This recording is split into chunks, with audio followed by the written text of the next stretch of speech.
This is a presentation of National Streaming Sports. Over 20 podcasters, 70 weekly shows, and a 3.4-star rating on Roku TV. The Big Football Show every Sunday at 8 a.m. on Roku at 4 p.m.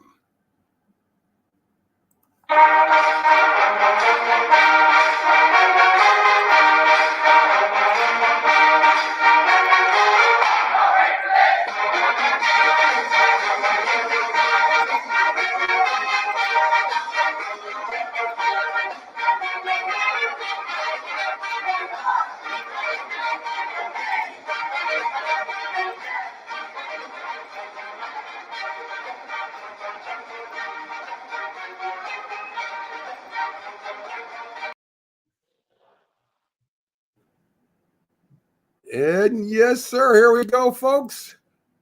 It's Sunday. It's the Big Football Show, and we're going to have a lot to get in. We're going to try and get as much in as we can today. I have a lot of stuff going on. We got Keith Engle coming in from TGI Sports Talk. We got the Philly sports guy scheduled to be in the second hour. We also have two big guests coming in, Anthony Bomasuto of the Buffalo Bills. He's a podcaster, knows a lot about the Buffalo Bills. And Randy Lange will be joining us from the Jets PR department. He'll be coming in the second hour also, and we got a lot of stuff to cover. Good morning, everybody. Some quick notes around sports before we start this. The men's USA basketball team moves forward, beating Puerto Rico. The USA women's soccer team moves into the next round as they win. Aaron Judge hits his 41st home run. It will be 70-something before the year's out. And Ohtani goes 30-30. He's a 30-30 player right now. He has 30 stolen bases, over 30 home runs. And Terrence Crawford wins a unanimous decision last night against Jack. Who's the guy's name again? You're right, that guy. He beat him. Uzbekistan. Yeah. It was a close fight, a very close fight. And we're not used to Crawford being in a close fight that goes the distance. He stopped his last 11 opponents. And Crawford's been known for losing rounds early in the fight as he's sizing an opponent up. But then he comes on and starts showing dominance at a certain point. But this time around, it was a struggle. I mean, he won on the card, 2 scores, 115, 113, 7 rounds to 5.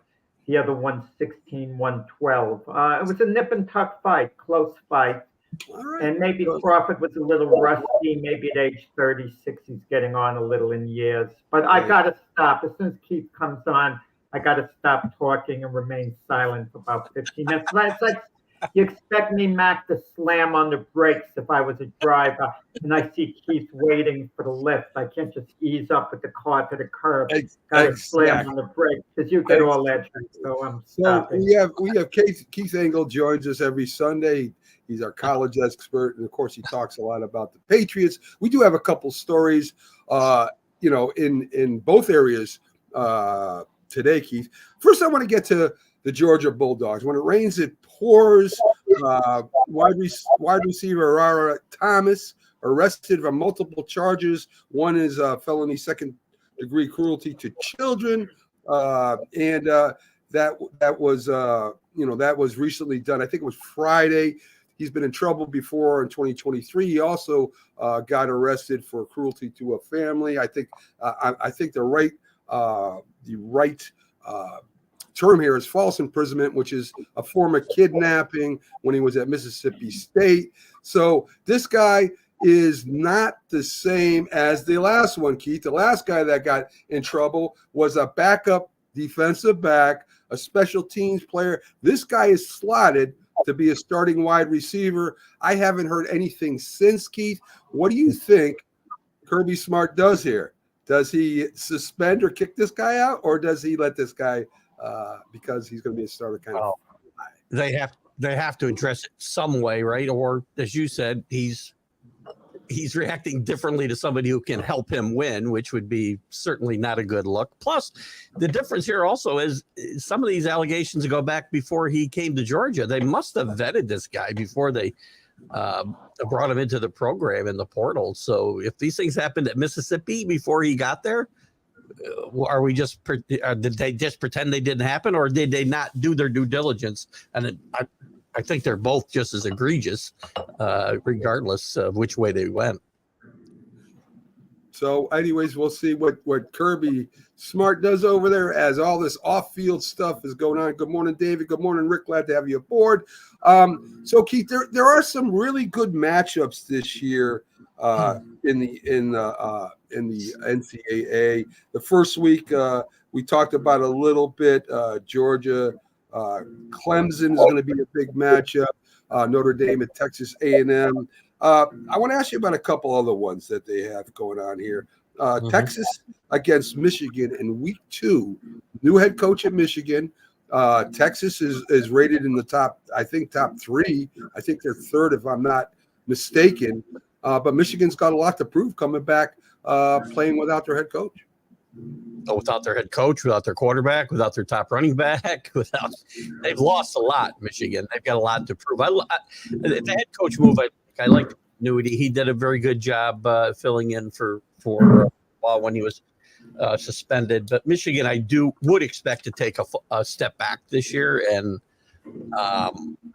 I don't even expect them to be in a Big Ten championship game. That'll be a good matchup. The Clemson-Georgia matchup you mentioned is kind of intriguing as well, because we're going to find out whether Dabo has got that team on the right track or not early. It's a big game for both teams, I think. I mean, Georgia can probably overcome a loss more than Clemson can here, because it might be difficult for anybody who doesn't win the ACC championship to get a playoff for a loss on their record. It might be very obviously they're going to have a loss if they finish second. When I talk about but that's an intriguing matchup. And by the way, in week 0, and you got to be careful with the weeks because there's a week 0, which is on the 24th. I think Florida State Georgia Tech matchup is an intriguing matchup that first week, even though Florida State's a double-digit favorite. I think Georgia Tech has gotten much better the last 2 years. It's going to be an interesting game. A lot of people think it's a foregone conclusion that Florida State will continue their improvement that they've shown the last 4 years in the ACC. I'm not so sure. I'm not a huge fan of Engle. If I'm saying his name, I'm sure I'm saying his name wrong. We'll call him DJ. Coming in and filling the quarterback spot is going to be on the same level as what they got last year. And they've lost a lot of other great players as well, especially on defense. I think that's and Georgia Tech's gotten much better since they changed coaches in the middle of the season 2 years ago. I think that's an intriguing game as well. You also got Notre Dame. It's a big gauge. Texas A&M. You also got Alabama playing Wisconsin, Keith. Alabama is kind of fallen out of the top 5. They're ranked around number 7. Wisconsin always has a pretty strong defense and a good running game. What do you think? I mean, is that possibly Wisconsin could, reach up and grab them? They could. It's possible. It's a big game for both schools. Kalen DeBoer obviously is going to be under a microscope, but Luke Fickell has not really set the world on fire yet at Wisconsin after doing great things at Cincinnati, and he's under a bit of a microscope here as well. He's got a long contract, but that doesn't mean anything in college football anymore, so he needs to get things turned around at Wisconsin a little bit. 8-5 seasons are not going to do it up there for long. I agree. So let's get to the little New England Patriots news. Let's see.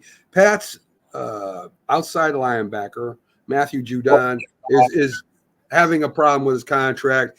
He was seen on the field kind of going at it with your head coach Mayo there. He wasn't participating in the practice at all. He was in his regular clothes. Him and as I said, Mayo yelling at each other. He ends up walking off the field, kind of disgusted. What do you think is going to happen there, Keith? I think they'll probably come to some kind of resolution to this. I think they'll find a resolution. He'll sign something, or he'll play the season out. He's not going to not play. I like Matthew Judon a lot. He's a great player when he's on the field. He's had too many injury issues the last couple of years. That's hurt this team on the defensive side of the ball. It's a really good defensive team anyway. It's even better, obviously, when he's in there and healthy. I never like when guys who have a contract want to not honor it and hold out and do all this other stuff. And the worst thing he did in my mind is he called out the fans, who he says are spoiled from winning for 20 years. Well, why don't you do something to change that? Maybe, Matthew, and be quiet and maybe try to stay on the field a little more. He's a great player, and I hate bad-mouthing guys I like, but you can't take this kind of tact, and you certainly can't attack the fans because they're going to show their displeasure, I'm sure, when he first steps on the field in Gillette Stadium. So I don't like the tact he's taken here at all. This is not the first time he's done it either, by the way. He did it last year the same way. He tried to pressure them into a new contract and possibly moving. I don't see them moving at this late date, though. I mean, he did 2 years ago. He had an unbelievable season with the Patriots and a very good pass rusher. I mean, Mayo doesn't need any other extra outside influences and stuff going on. He's, this is a big year for him taking over for Bill Belichick. And right now, I think Judon is putting himself in a bad place as you said, when it comes to the fans, all that good stuff. So, by the way, when it comes to the fans thing, you weren't there for any of that success, Matthew. Right. So they're not spoiled in the sense that they've watched a bad football team for 2 of the last 4 years. I mean, 2 years, they went to the playoffs 1 year. 2 years ago, look at it. We think they've had 2 bad years in a row. It hasn't been great, but they were in playoff contention to the last week 2 years ago. So it's not like that was a total wash. But he wasn't there for any of this success. He's only been there for the lack of success. So yes. So anyway, we'll see what happens, how that develops. I agree with you. He's going to end up playing, Keith. Good morning to Carlton. Let's see. He's got a lot of AFC comments here, which is good because we'll have our 2 guests from the AFC coming in here. Rick, thanks a lot. That sounds like a Carlos comment there. Sure, that's not Carlos under an assumed name. It could be. Thanks, Rick. We really enjoy doing the sports history show on Saturdays and Bottom Line Sports. Flo. Yeah, thanks for coming in. Listen, could Clemson get on? And they could. But, of course, they do not like using that trans portal. So we'll see what happens as far as that goes in. And, of course, we have James back here now. Good to see you back, James. I'm glad. Or NIL, by the way. They don't like the NIL or the transfer portal. So, I don't think they like anything in Clemson, to be honest with you, Keith. Anything new they don't like. In fact, I don't think they like the new pizza that they're putting out there right now. The one that has, all the different things on there that doesn't come with a normal pizza. You know what they like to do, though? They like to win and play for national championships, and Dabo better change his opinion. And listen, I don't like the way football is today either, but he's getting paid to win games. I'm not. So I definitely agree with that. So let's talk a little bit about Tyreek Hill, who ends up signing a 3-year, $90 million contract. 65 of that is guaranteed. And he was voted number 1 in the top 100 players of the NFL 2024. I mean, they're looking at their crystal ball right now. And they're saying he's going to be the top player in 2020 by players. Now, I guess if I'm Miami, I want to pay Tyreek Hill and keep him there. And I don't want to get into the contract discussion because that's the same thing over and over again. Everybody gets paid too much. But I don't think Tyreek Hill is the top player in the NFL. Is Patrick Mahomes sitting out the season? I don't know about it. Did I miss the news? Or what? I mean, the wide receivers, I think 3 of them were in the top 5 or top 10. So the wide receivers are getting all, and we're going to talk a little bit about the wide receivers coming up. I was watching a documentary of the NFL receivers, but Tyreek Hill with Miami is a good receiver. But when he left the Chiefs still won the Super Bowl. And Miami, good receiver. Yeah, he's better than good. Well, you're right. That's unfair. He's a very good player. Well, people thought the Chiefs were going to go in a tank when he left, and I said all along it was Mahomes and Kelsey that made that offense go, and Tyreek Hill was a benefactor of that. He's a great player. No, good was wrong. Thank you, James, for calling me out on that because that was wrong. But he's not the most important. I don't know what the criteria is here, but I can tell you the most important player in the NFL is Patrick Mahomes. If he gets hurt, the Chiefs are done. What else do they have? So think about if guys go out, what team's season is over. So, they're going to find a way. I don't think. How many playoff games they won down there in Miami with Tyreek? I don't understand why. And this is voted on by the players. All right. And I think we'll go. Me and Jack's going to talk about it a little bit tomorrow on the show. We'll go more in depth into it. It just blows my mind that he's number one out of all the choices you have out there. But wait a minute, hold on. 100 out of 100 players, they're not talking about MVPs here. They're not talking about how your value is to your team. They're just saying 100 players of the league. I mean, Barry Sanders win playoffs. I mean, he won one playoff game. Would you not consider him still a number one player in 100? That's a good. I would consider Barry Sanders better than Tyreek Hill, though. Oh, yeah. But I get the point. You're right. That's not. I don't know. I mean, different kind of rankings like this, right? They use different criterias, and to me, being a fan, I care about the guys who produce wins and playoff wins and Super Bowls. Fair enough. It's a little more than that. It's what Tyreek Hill does to all the defenses more so than any other player. Because when he's on the field, the defense has to gear on him. Because if they don't, he's a thunderbolt. He'll just blaze by the cornerbacks, catch a long pass, and still beat the same. He alters the defense, which helps other players on his team. They got a great player on the other side too, by the way, who's I think so. And I think they got a pretty good running game, and I think Travis Kelce does the same thing for the Chiefs, right? They double team, triple team this guy, and he's still catching touchdowns and winning Super Bowls, right? I mean, see, I'm so tipped. I don't even look at it. No, I'm just saying. I mean, come on. I mean, top player in the NFL is Tyreek Hill, really. I think he's 5'8". All they talk about now is wide receivers. That's all they talk about right now, and that's all it is to me. All right, that's all it is. That has nothing to do with Tyreek Hill being the top player. I'm not saying he's not a great wide receiver. I don't know if he's a number one wide receiver.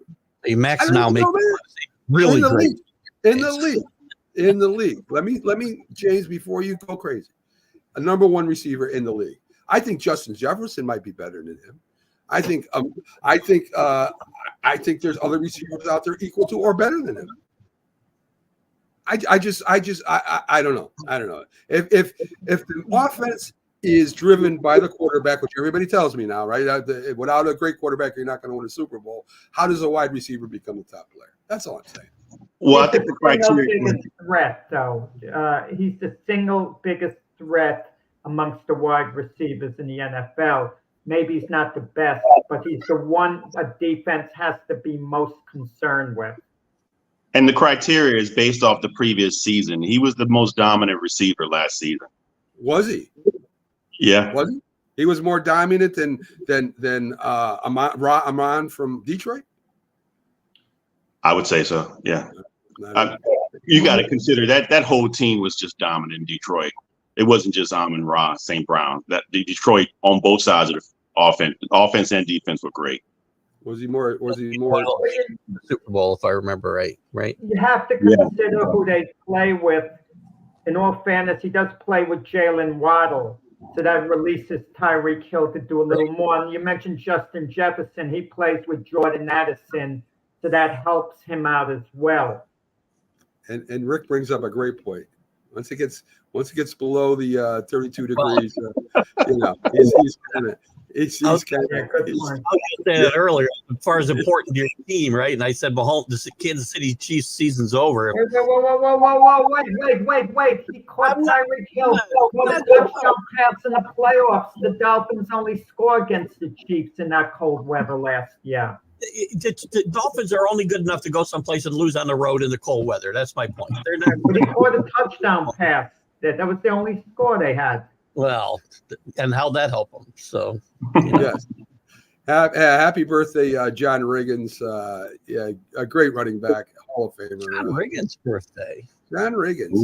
So anyway, folks, we got our first taste of the NFL. It officially kicked off. We had the Hall of Fame game, of course, and none of the starters played. The backup quarterback, Brett Rippon, threw for 3 touchdowns. Colin Johnson made some great catches. So Ken, the Bear fan, is ecstatic over there right now. I mean, they won their first preseason game. Of course, it was cut short in the third quarter for bad weather. Let me ask you a question. I got a young quarterback on the Chicago Bears, and I want to get him up to speed right away. I want him ready to come out, first game, ready to go. Why aren't you playing him a little bit? Why aren't you giving him a quarter action and kind of build him up until the first game? Why are you saying, okay, we're not playing you? Maybe we play you for a quarter to third game. Why aren't you getting this guy in there, getting him some reps in a game situation? And I don't want to hear that he could get hurt. Yeah, anybody could get hurt. Every down. I would play him every down in the preseason. Every down. Wow. I mean, geez, Mac, I don't know about James. I don't think you guys fully understand. You can't just put Caleb Williams in there to play if he's not playing with the first team. You can't give him a mixture of players from the first, second, third team, potential practice squad guys. It'll throw him completely off sync, being a rookie, expecting him to adjust to that.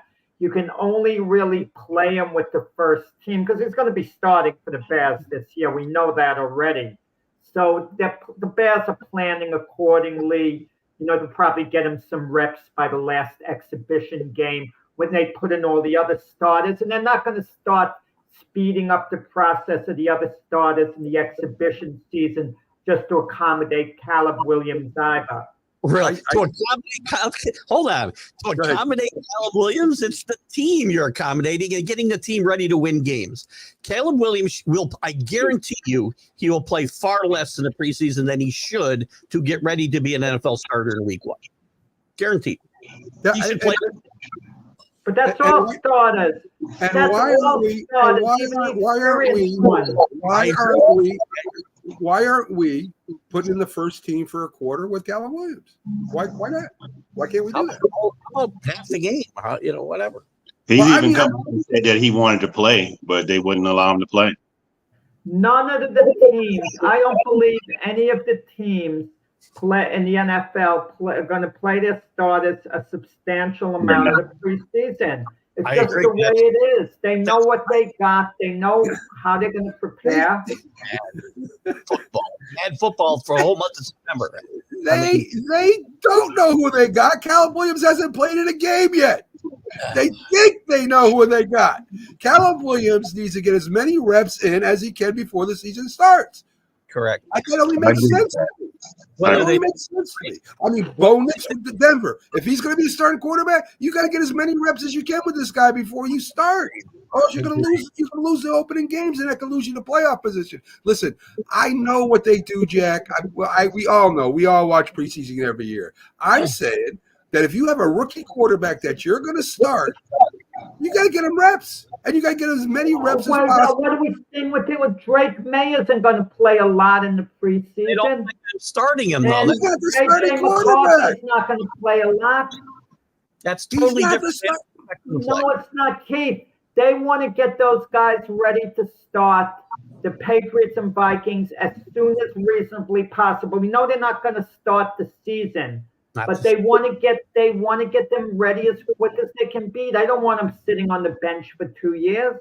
No, they don't plan on playing them much this year. Right now, I can tell you that right now, and that's totally. The situations are not comparable in my mind. Not when counting on Caleb Williams from day one. Right, he's a clear-cut starter. Yeah. I mean, there's no doubt about that. I'm glad you brought that up, Rick. We're going to a little bit about the new kickoff rules. Yeah. Now, the onside kick, yes, is stupid. I don't understand why you're announcing it. I have no idea. It's ridiculous. But I do like that they changed the kickoff return rules. They've still got to work it out. The players don't know what the hell they're doing with it yet. But I'm glad. I think it was 7 out of 8 kickoffs were returned in some way or another. I do like it. It's kind of convoluted. I don't understand the whole rule yet because I know it's got to fall in the box, and if it's the goal line, there's this, and if it goes into the end zone, there's that. I get that. But anything that can get the kickoff return game back in the NFL, I'm all for. I think the players should have maybe blocked right away instead of falling back, and I don't know what they were doing. I don't think they know what to do. Yes, I don't think right. they know what to do. And that's just good coaching. That's good coaching that your players don't know what to do during the kickoff return. I mean, I love that. I mean, come on. I mean, that already tells me I'm not too happy with the Houston head coach and the Chicago head coach right now. If you don't know what to do, I think you should practice that a little bit, right? Maybe I'm crazy, but anyway. Good morning to Danny. Glad to have you in. So anyway, at least we got that in. So let's get to what I want to get to is the Hard Knocks update here. Interesting to me, not interesting to a lot of Giant fans. I don't think they're very happy with what they saw behind the scenes with Joe Shane there. It was mainly about him, and a lot of people call him stupid and idiot or whatever. Listen, I think, it was a draft. They drafted the best, what they felt was the best athlete, big player available, who was, of course, Malik Neighbors. There was talk before, if all 3 receivers were available, they were going with Malik Neighbors, not Marvin Harrison Jr. or I can't pronounce his name for the Bears, the wide receiver from Washington. They were going to go with Malik Neighbors. That's who they liked. Some people didn't like that. That's what they were going to do.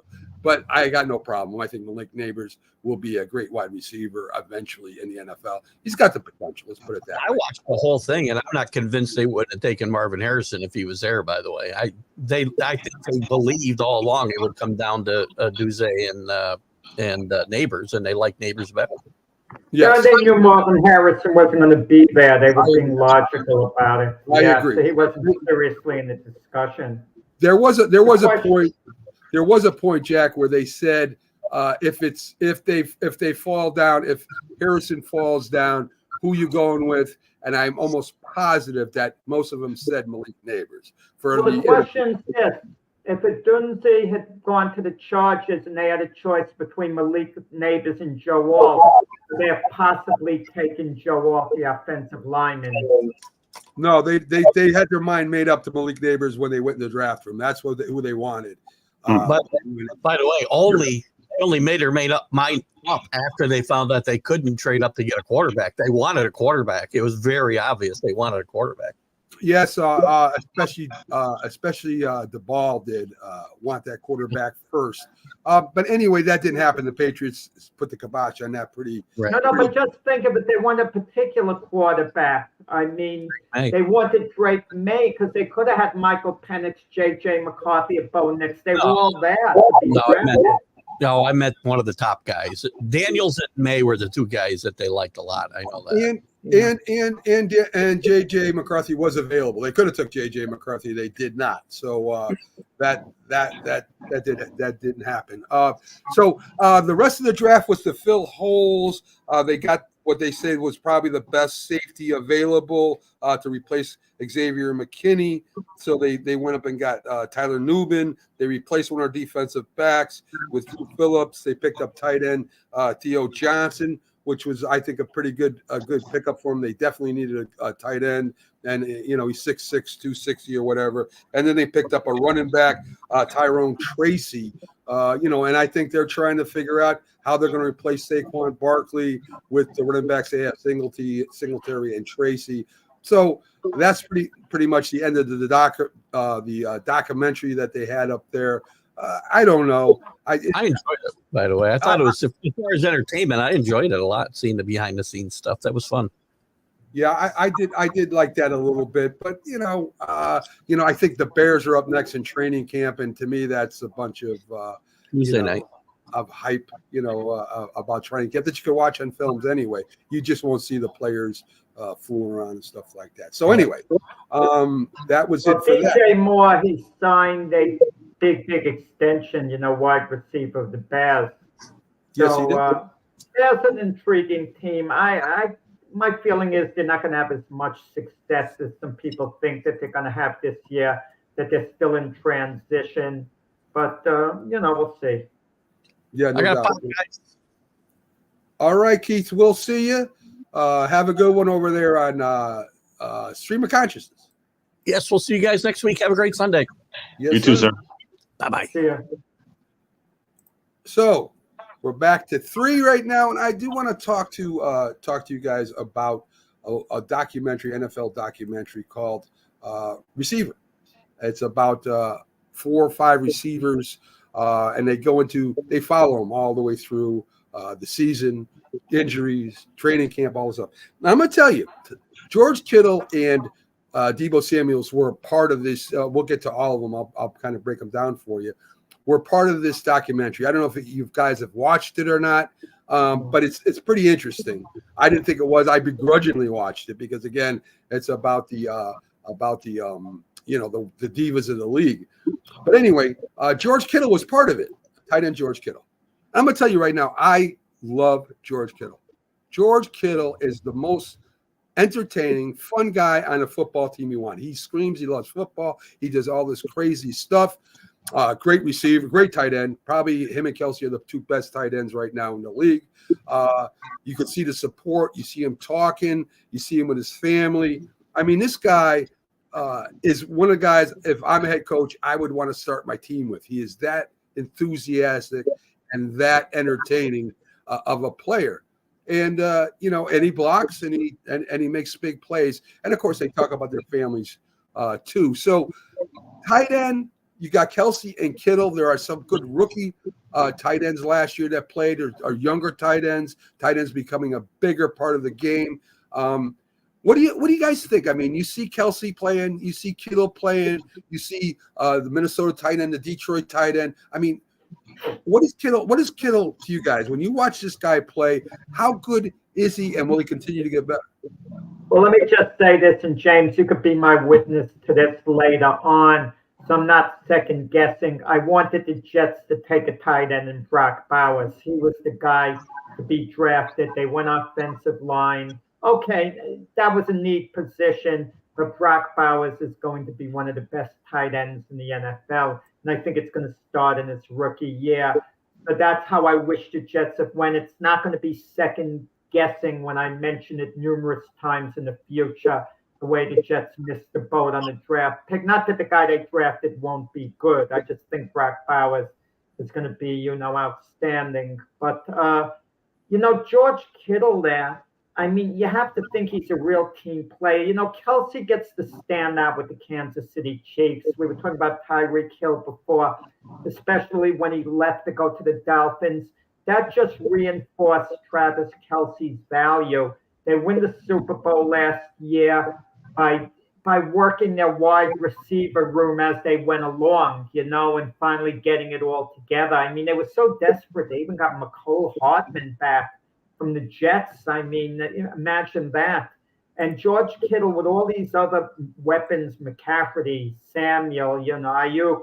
I mean, he doesn't mind fitting in. He's a superstar who doesn't mind sharing the load. He doesn't have to stand out. And one of the great tight ends in the league. Yeah, I would agree with that. And hands galore. And as I said, it shows him playing through injuries. So they talked about Deebo Samuels. Deebo Samuels is part of it. And, of course, Deebo Samuels runs his mouth a lot, James, off field. He likes to get people fired up. But, I thought that maybe he was a little more confrontational than he was. He was a very fun guy and an important part of the San Francisco 49er offense, because when he left, they were losing, James. Deebo Samuels is a special player. He's not, I wouldn't call him necessarily a true wide receiver, especially because of his build and the type of plays they run for him. He's kind of more of an in-between, like running back, flanker type player. But man, he's special, like you said. He got to stay on the field. He does get injured. I think that type of position that he plays gets him injured a lot. But he's had, I think, last season the most yards after the catch of any player that was out there. So you're right. He's a very special player. And like you said, he's not really confrontational. I think he's probably just misunderstood. But a very special player for them and that team and what Shanahan wants to do with his offense. He fits the mold. I just hope that he can stay healthy enough to give them a couple more years.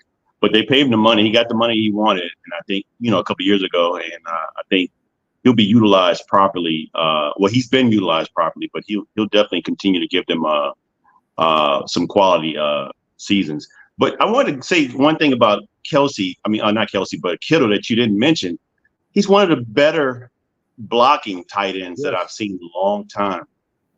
I mean, yeah, most guys now they're catching the ball out of the field. He's not really known for that. He does it and he can do it, but man, as far as blocking, he's one of the best. Jack, he's going to have to do a lot more of it, Kittle. If Trent Williams, their great offensive lineman, if his holdout continues, because that's going to be a difference make. Even Samuel going in those end arounds, going to the other side of the field, not to have Trent Williams there to block for him.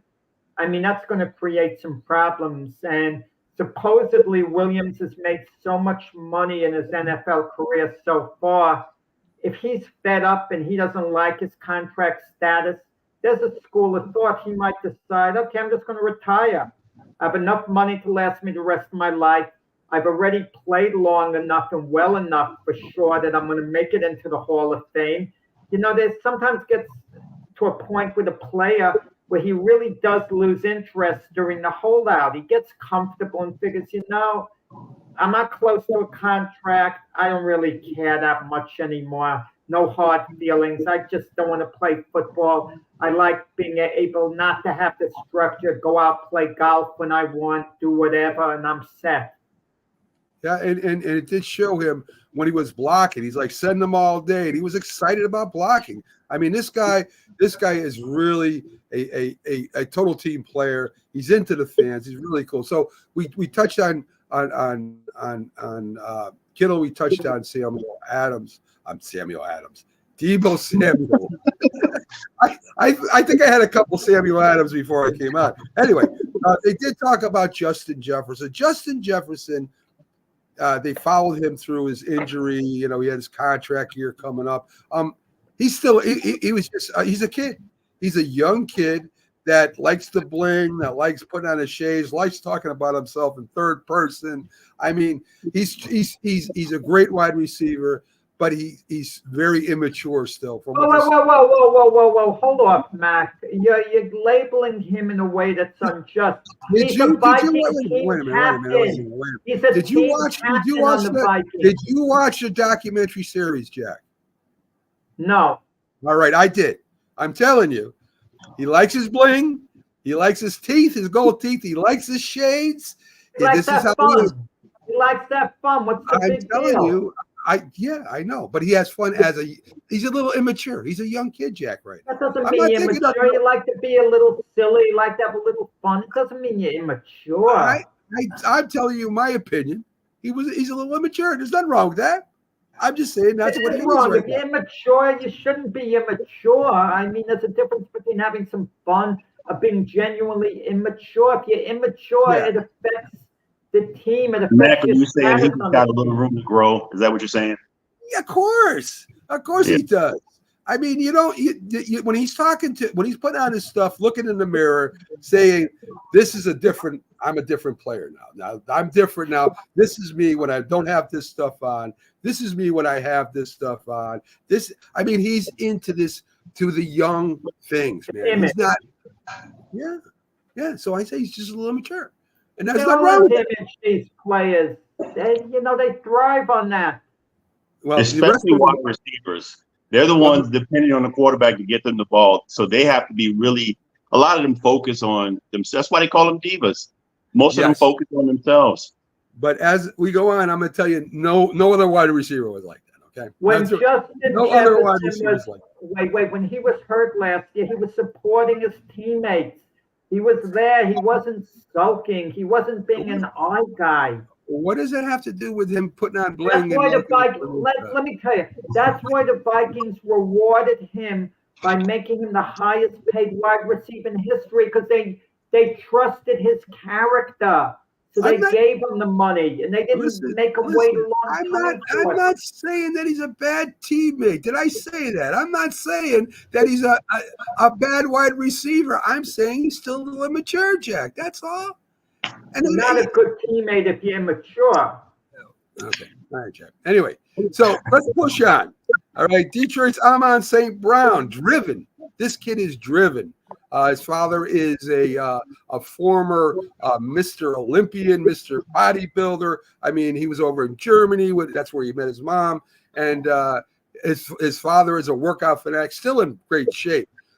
But he was driven to be the best wide receiver. He stands up. He said, so this one receiver used the football machine, the pass machine, to catch balls. He caught 200 a day. So Amon had to catch 202. And it showed how driven this guy was to become the best, how he was he was kind of upset about not being taken so high. He had a list in his locker room of all the receivers that were taken before him. And he knew him in the top of his head. Go ahead. No, I'm just saying he was in the fifth. He's taken in the fifth round. Yeah. Oh, I thought you were gonna tell us the 5 receivers that were picked ahead of him. No, my bad. Sorry. yes, he has that. He has that on in the locker room. He's driven to be the best. And So anyway, that's what I learned about him. And they showed the game when he played against Justin Jefferson. When they kind of think of, see what the other guy's doing compared to what he's doing. Justin Jefferson went up and grabbed the ball in between 2 players. Unbelievable catch. Amon Brown had a great game too. But it was just showing, the growth of this kid in as a wide receiver and a very unbelievable player as far as a wide receiver goes. So I think he's going to be one of the great ones too. I really do. I think he's a great wide receiver. So we push on to a guy that I was kind of disappointed in, the older wide receiver, Davante Adams. Davante Adams actually said that it's not about winning, it's about greatness. And he was talking about himself. Davante Adams is kind of going to the end of his career, and he seemed more concerned about himself than the team, especially in the beginning. He was very upset with the quarterbacks and the way the team was being run. Of course, we know the head coach got fired. And then Antonio Pierce came aboard, and he kind of turned a little bit more into a team player. And he was talking about it, it's getting late in my career. I don't know how much longer I can be. He seemed really into himself more than any of the wide receivers out there. And that kind of bothered me a little bit. Totally opposite of George Kittle. Well, you got to look at a situation. He was a team player at Green Bay when he had Aaron Rodgers as his quarterback. All was fine. He had a Hall of Fame career at Green Bay. He went for the money to the Raiders.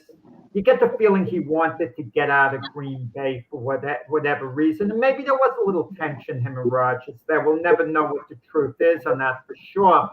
So he goes to the Raiders because their quarterback is Derek Carr, his college quarterback.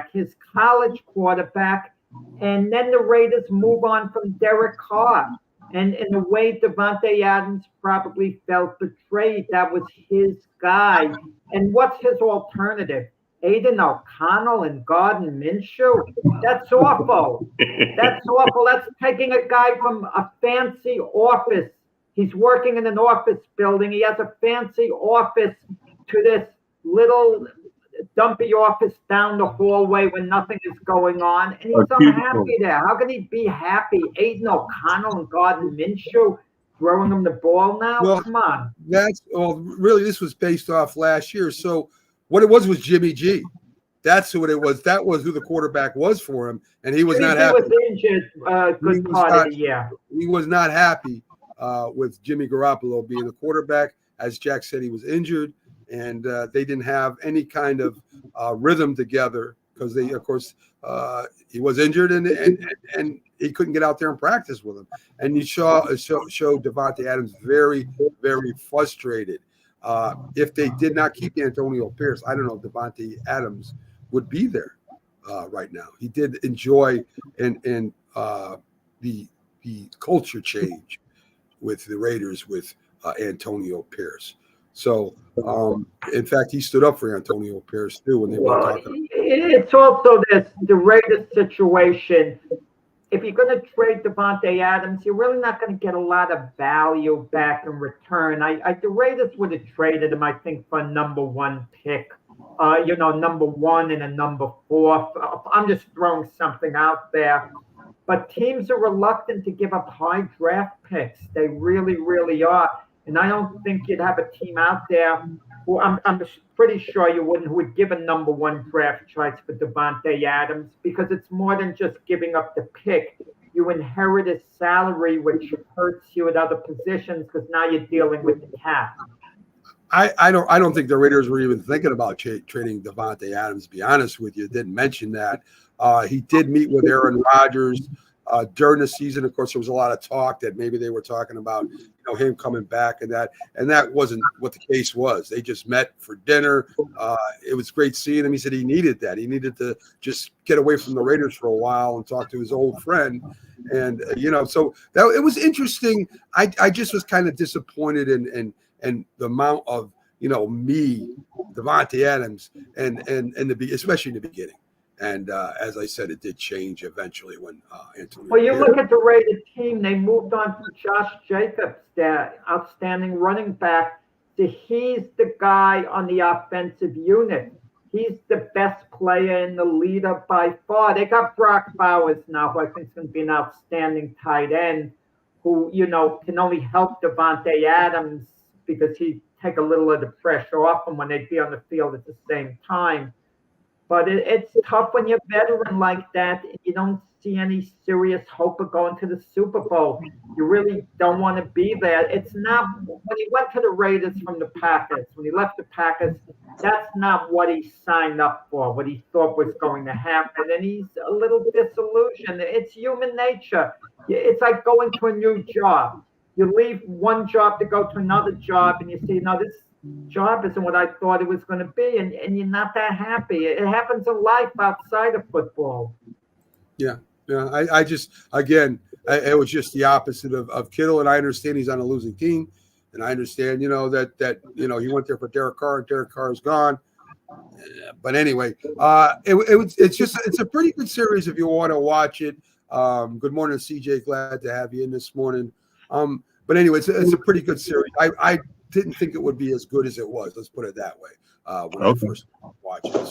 So anyway, the Atlanta Falcons owner comes out and speaks out about the draft situation. He says he doesn't care what the rest of the league says. They're their own thinkers, and he's happy with what they did with of course, Kirk Cousins. And, signing them and then drafting Penix Jr. for the future. He says Kirk Cousins is doing great. He's has outstanding attitude. He's our franchise quarterback for now. He also said that Kirk Cousins knew beforehand that they were going to draft a quarterback. So he's kind of calling Kirk Cousins out a little bit there, where Kirk Cousins said he didn't know about it until the day of the draft. According to the owner, that's not true. You have a lot of draft picks. Listen, the Jets drafted a quarterback.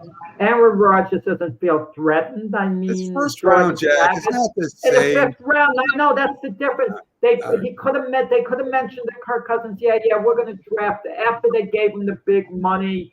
Yeah, we're going to draft a quarterback. And Kirk Cousins is thinking, I'll take a guy in the later rounds, like a project, a guy far into the future. Kirk Cousins never would have went to the Falcons had he known they were going to draft a quarterback with their first selection, number 8 overall. And I think Aaron Rodgers was annoyed when Jordan Love was drafted. But he just Jordan Love. No, I'm not talking about Jordan Love with the Packers. I'm talking about the Jets this year. Gotcha. They drafted a quarterback in the 5th round. I don't think he hardly gave it any thought. Right. Injured quarterback. Jordan Travis from Florida. So I think, it's a different way you draft a guy. That's the whole difference. I mean, even Kirk Cousins was saying the other day, he was drafted in the 4th round. And he said, I was hardly noticed because in the same draft, the Washington Redskins drafted RG3 with the 2nd overall pick in the draft.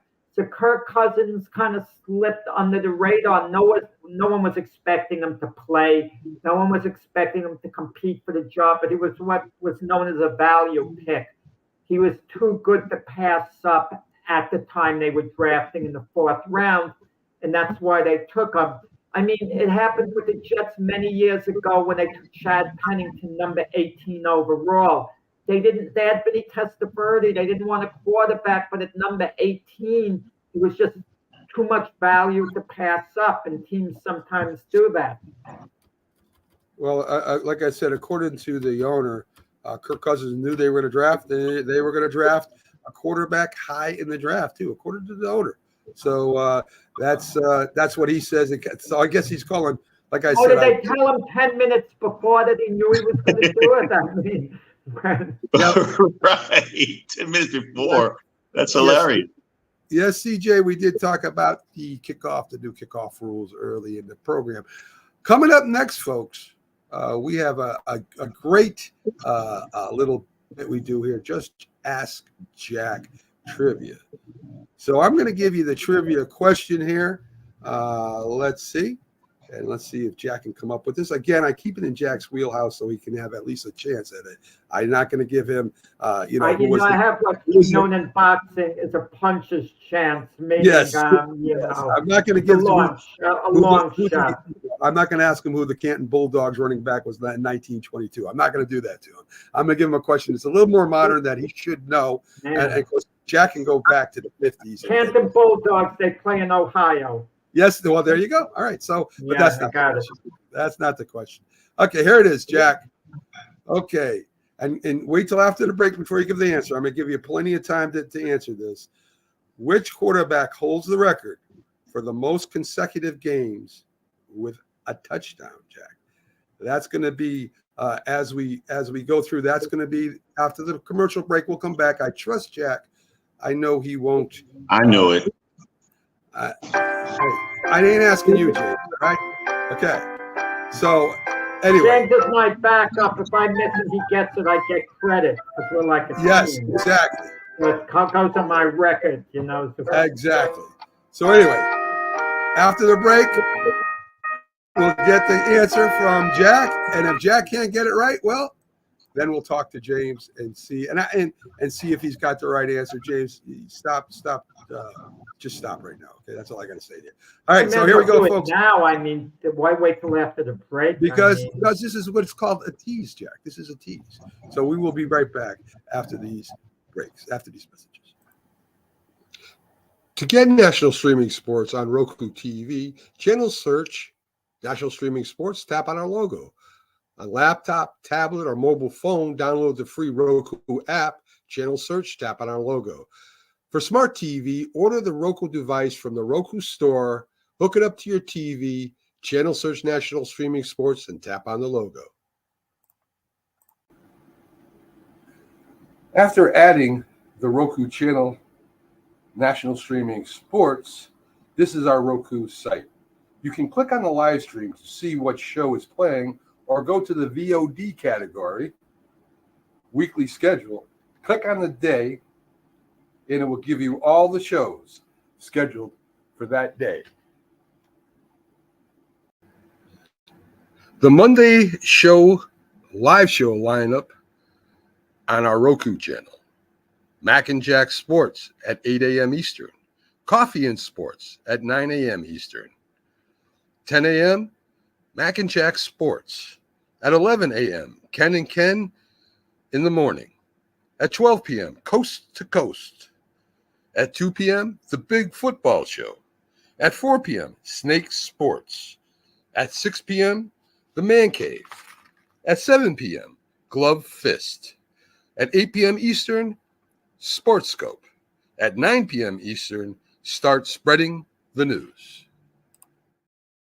If you like the sweet science, get ready to talk boxing on the Gloved Fist podcast. I was gonna go ahead and run a few more promotions, but I want to get back to the trivia question for Jack. And of course, here is the question: which quarterback holds the record for the most consecutive games with a touchdown? Jack, go ahead and take a swing at it and see what you got. If I don't get it right, I'll be in the mix at least. I'll be close. What pops into your head immediately, most consecutive games with a TD, would have to be someone who's played a long time, number one. Okay? A long time.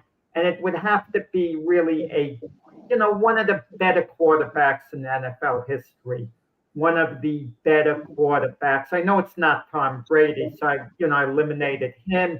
I know Peyton Manning has had some negative games. Immediately it popped into my head, who's really unstoppable in that way? And I have no evidence. I never heard this question before. If I did, I'd put it out of my mind. But I'd say Dan Marino. That would be the guy. I would say Dan Marino. How do you keep Dan Marino from getting a touchdown during a game? But, we'll see. I know James knows the answer, and I thought he was going to give it away since he does know the answer because he's a Saints fan. Drew Brees is number one. It had to be a great quarterback who's played a long time. Yeah. I definitely. Drew Brees would have been on my radar. He would have been on my radar if you said next. I don't know what I have said Drew Brees, but he would have been on my short list. Yeah. And followed by Tom Brady at 52, Peyton Manning at 51, and believe it or not, Johnny Unitas at 47. What's Dan Marino on that? I'm a little surprised. He's not in the top four. In fact, Drew Brees comes in again, I think, after Johnny Unitas, if I read it right. Wait, is this only regular season? Because Unitas' Colts was shut out in the 1964 NFL Championship game.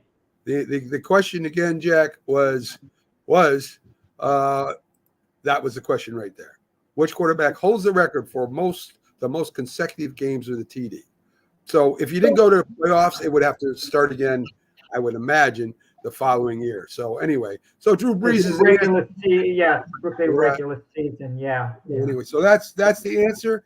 United shows up in the top four, which just goes to show you you can't keep those old quarterbacks down. So there you go.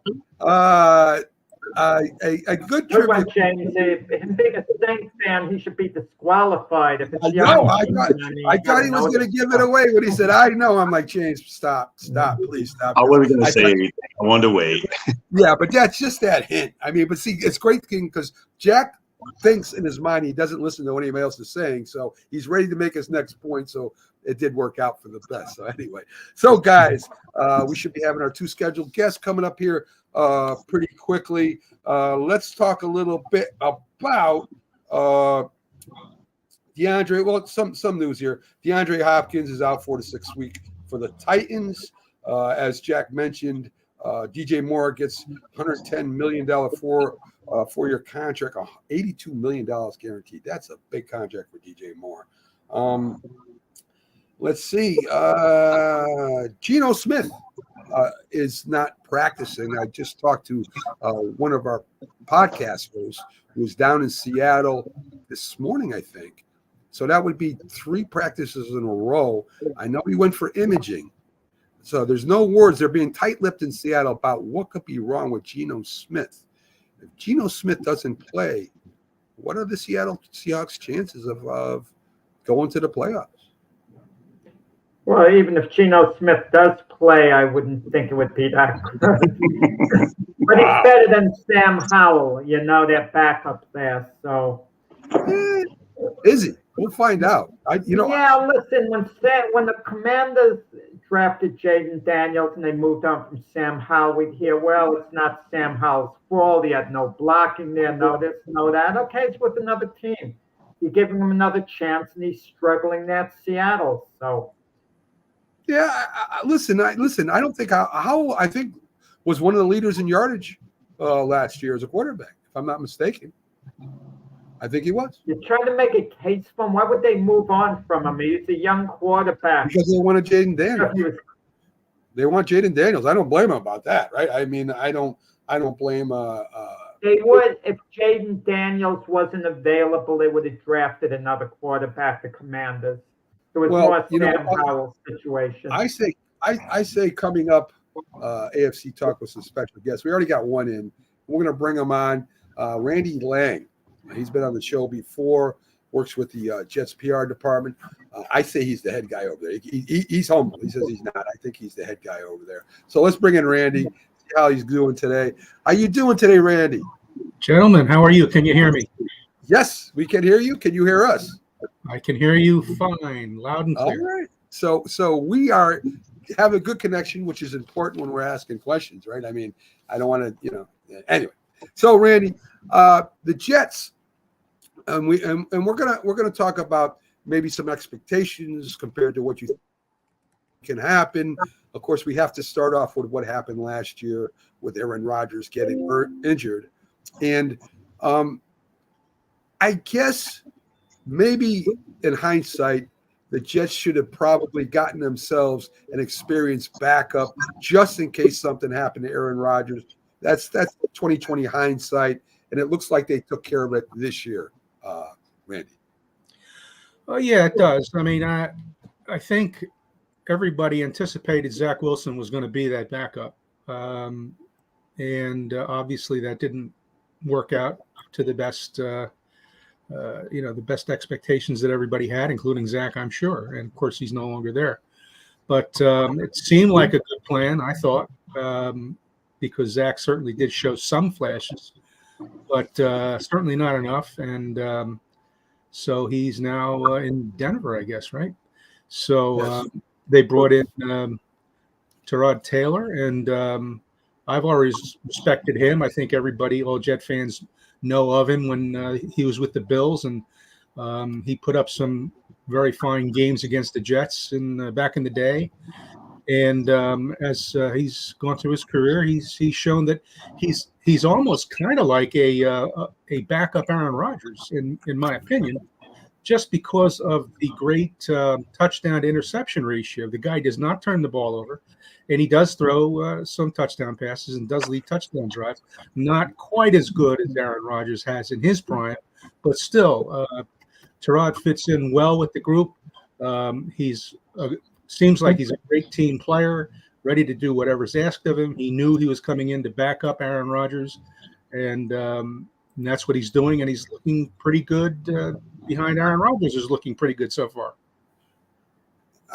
I think this, everybody talks about some of the moves you made. I think this was one of the most important moves you made, especially with we don't know, Aaron Rodgers seems to look healthy in training camp, but we really don't know until he starts getting hit in the regular season how well, the ACL is going to be. He's 40 years old. We've never seen an injury like this and that old of a player and see what happens. I think Tyrod Taylor, is maybe under the radar. I think, I saw what he did for the Giants at the end of the year. He still has it, and he has mobility. And if Aaron Rodgers gets knocked out for maybe 2 or 3 games or whatever, at least you got a competent quarterback back there, Randy. And that's one of the most important things in NFL today.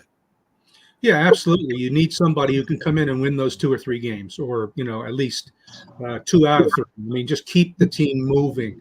And right now, there's a good vibe about the offense. I mean, there was probably last year, although it turned sour, obviously not only because of Aaron Rodgers leaving for the season very early after 4 plays on the Monday night game against Buffalo, but the offensive line obviously did not sustain its health, and there were other issues. And this year, that does not yet seems to be like the line is going to be a very good line as long as you got your Tyron Smith and you got your Morgan Moses, and John Simpson came in and teaming up with Joe Tippmann and Elijah Vera Tucker. I mean, that's a good line if they can keep it together, and if they can protect Aaron, then you've got that opportunity to to turn Aaron Rodgers loose, to protect him, to to do all you want to do with Breece Hall, with obviously Garrett Wilson, and they're still waiting for Mike Williams to come off the PUP list, and he's going to be I think a very fine addition once we get to see what he's got. But I think he's still a few days away, certainly, from doing that. But right now, the vibe in the offense is very good, and everything about Aaron Rodgers points to, you're right. We don't know until we see him in action, and we may not see him in the preseason in action at all. And if we do, it might be for like 1 or 2 series against the Giants in the finale. But we're going to probably see him for the first time at San Francisco on opening night. But everybody says, including Aaron, including Robert Saleh, including all the players, he's doing well. Aaron says he's not quite finished with his complete rehab process, but it's getting there. Robert Saleh says he sees no difference. He sees no issues when he watches Aaron. So, I mean, everything seems to be, all systems go. And that's a very good thing because the defense, as we know, is the top 5 unit in the NFL. So let's talk a little bit about there was some kind of exchange between Aaron Rodgers and Wilson, your wide receiver, and there also was a episode where the defense, I guess, ran an offensive lineman back in Aaron Rodgers, and he ended up on the ground. They stepped on his foot. Something happened where that happened. Aaron Rodgers wasn't happy. He was kind of, yelling at the players a little bit or talking firmly, loudly, and I think that's might have been when Wilson and him kind of went at it a little bit. They say it doesn't mean anything. I'm listening to Aaron Rodgers after that and Wilson after that. It happens on the training camp, but it is magnified because he's Aaron Rodgers and he's in New York, and I mean we really don't know what was said, but I mean this is, I guess, part of the growing process with the Jets and Aaron Rodgers and their players. Yeah, I mean, I think it's a natural development in training camp, although it is interesting that Garrett Wilson, is having some, maybe seemed like they were heated discussions with Aaron Rodgers, but both of them said, hey, it's no big deal. I mean, we're going over stuff. We're passionate players. And so, I mean, I'll take them at their word. I mean, Garrett Wilson is not a problem guy by any means. I mean, he's a team player, and he's put together 2 very fine first 2 seasons with the Jets. I think the thing is everybody is, they're on edge now because they know that they've got this offense that can produce some great things. I mean, Rodgers to Wilson, I mean, that could be. I mean, I don't want to get people's hopes up too high. But, Garrett Wilson could eclipse Brandon Marshall's 2015 season, which is the best receiver season in Jets history, if all things fall correctly. So, there is that element. Yes, so Aaron did get his foot stepped on. He wasn't happy about it. But I think, as you say, everything's magnified. I mean, the fact that he missed those last 2 practices of the veteran mandatory minicamp was under the spotlight. I mean, I don't think there's been any fallout from that. There certainly didn't seem to be. And so it's like, well, I mean, that's just life in the Big Apple. I mean, under the glare of the Monday night spotlights or whatever. So I think that it's good to see. I mean, that they're passionate, and as long as there's no rifts or anything on the team, I think we're just seeing a very good team. Hopefully, get out the bugs and the kinks and get ready for what they hope to be that season that they hope to have last year. So there has been a little, I guess you could say there was a little bit of distraction with your new outside linebacker, Jason Reddick, coming over, wanting an extension. The Philly sports guy, let's welcome him in here. He's, of course, a big booster of the Philadelphia Eagles and all Philadelphia sports. He comes from Philadelphia. It looked like Philadelphia might have had a heads up of there was going to be a problem with this guy and kind of sent him to you.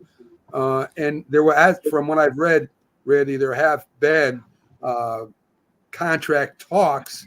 The Jets trying to sweeten the pot a little bit. But as of now, Hassan Reddick does not want to hear about these things. You already have a good defense. This could add a little bit more element to your pass rush. The Jets already do have a good defense. What do you think is going to happen here? Do the Jets cave in and maybe give them the extension or give them a couple years, or do they stand their ground and say, "Listen, this is the deal. You got a contract. Play or don't play. It's up to you."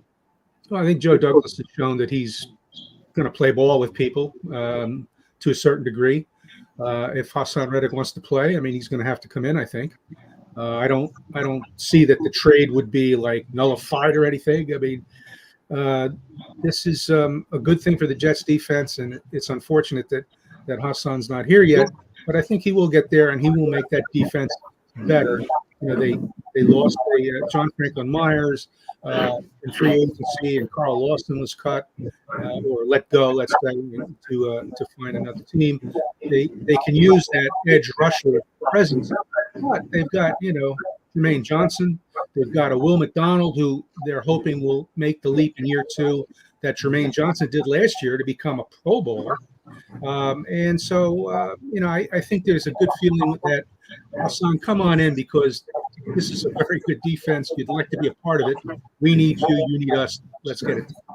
Randy, I think it might be a situation with Hassan Reddick. He's a veteran. Maybe he just doesn't want to be at camp. Maybe he's thinking, I'm going to sign about a week before the season. I'm going to keep in shape. I'm going to be ready. I don't want to go through the rigors of training camp. So he's negotiating, so understanding, look, the Jets will probably tweak my contract a little if I lose a little in fine money, as long as they guarantee my money for the season, which I think the Jets would ultimately give into for this season, maybe guarantee his money because he doesn't have a guaranteed contract right now. He'll show up right before the season begins. I think he doesn't want to be there kind of by design, not because he's upset. That's been known to happen in the NFL, right? So, I mean, that could be a part of it too. But I think, the upsides for both parties is just too high. I mean, he's going to get paid at some point. I don't know anything about the machinations of the negotiations that are ongoing, but I've heard they are ongoing. And so we'll see how it shakes out. But, Hassan does need to get in soon because, I mean, you can work out on your own all you want, but I think NFL players have also discovered over the years that only goes so far. You need to get in with your teammates. You need to coordinate. You need to learn to, get all the intricacies of your new system. And so, I see it happening soon, but I have no inside information for you on that. So we'll just have to all wait and see. Well, I mean, listen, they're running it back this year because of the injury, Randy. What happens if it doesn't work out? What happens if the offense, Aaron Rodgers gets too much pressure? The offensive line doesn't do its job. Maybe Aaron Rodgers isn't what he was a few years ago. We don't know. He hasn't played in over a year. And it just goes 7-10 again. Say they have a losing record or they don't make the playoffs. I mean, what do you think happens next? I know you work for the team. You don't want to speak bad about anybody there, but the Jets are going to have to consider some different options if that happens, because that's going to be the third year in a row that they finish below 500. That's right, and that would not be in the Robert Saleh resume, because he had two. I think they were 2 losing years, but they were 2 so-so years with the Niners as their coordinator. And then year 3, they took off. So the defense is certainly on schedule, but the offense and the team has not gotten there yet. So there will be that pressure. But, I mean, I think Robert Saleh can handle it. I mean, I don't think he's going to, spit the bit here because the team gets off to a bad start or they don't make the playoffs. But then it's going to be up to Woody Johnson and the Jets hierarchy to say, all right, what's the deal here? I mean, are we still good with Robert and with Joe Douglas as the GM? I mean, Joe Douglas has had some very fine moments, and then there's some, acquisitions that haven't worked out as well. But I mean, I think he's done a very good job in in retrospect, I mean, just looking at the 2022 draft, I mean, that was phenomenal. I mean, they're going to feed off of that for many years, hopefully. So I don't really, again, have any inside information. I mean, I'm not hearing any any rumblings or anything. I think Robert Saleh is a good coach, and I think he could survive another season as long as there are reasons for what happened.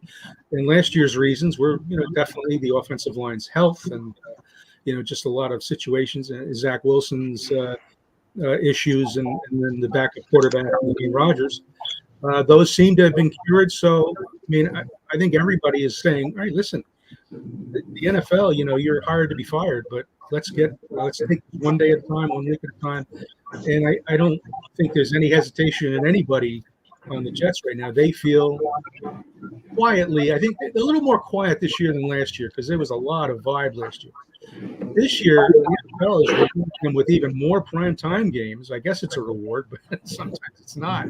But they have even more primetime games this year. But I think the Jets, Saleh, his coaching staff, the players have taken just a little down a notch or two. And I think that's a good thing as they approach the season, because there are still great things expected from them and by them.